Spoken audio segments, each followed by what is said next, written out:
Vous vous souvenez de Jack Lang, les années 80, Mitterrand, les graffeurs, le tag, expression artistique de la rue, le street art.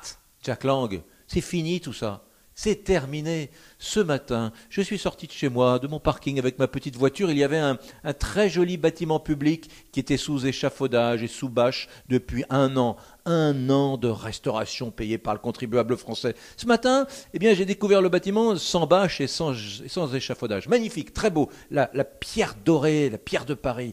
Sauf qu'au rez-de-chaussée, il y avait un tag de 2 mètres sur 2 avec une énorme faute d'orthographe, un truc dégueulasse. La peinture bavait. Vous imaginez ? Ça faisait un an que les ouvriers spécialisés grattaient la pierre pour la récupérer, pour récupérer cette belle couleur. J'ai eu envie de pleurer, monsieur Jack Lang. Je vous assure que le tag est peut-être une expression artistique, mais quand les tags sont réalisés sur un espace dédié à cet effet, n'est-ce pas, un espace municipal réservé aux taggeurs, quand on tague les bâtiments publics, on les massacre, on empiète sur l'espace public, on dégrade, on défigure et on amène la laideur. Et ce qui est terrible, monsieur Jack Lang, vous qui avez fait la promotion il y a des décennies du street art, ce qui est terrible, c'est que cette laideur, elle reste. Regardez les voies ferrées, regardez les ponts, regardez les bâtiments publics, allez même dans des petites communes rurales, dans mon Gers, monsieur Jack Lang, vous verrez que les tags restent sur des vieilles pierres qui sont parfois des pierres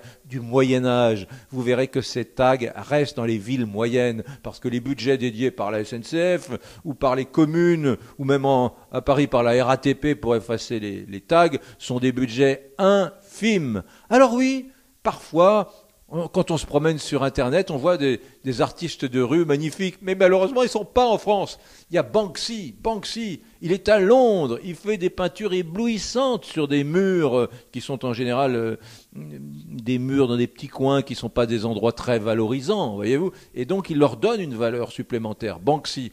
Mais les taggeurs français, monsieur Lang, sont médiocres, ils sont nuls, ils font des fautes d'orthographe, ils achètent des bombes de peinture qui dégoulinent sur nos murs. Et ça, c'est une véritable tragédie.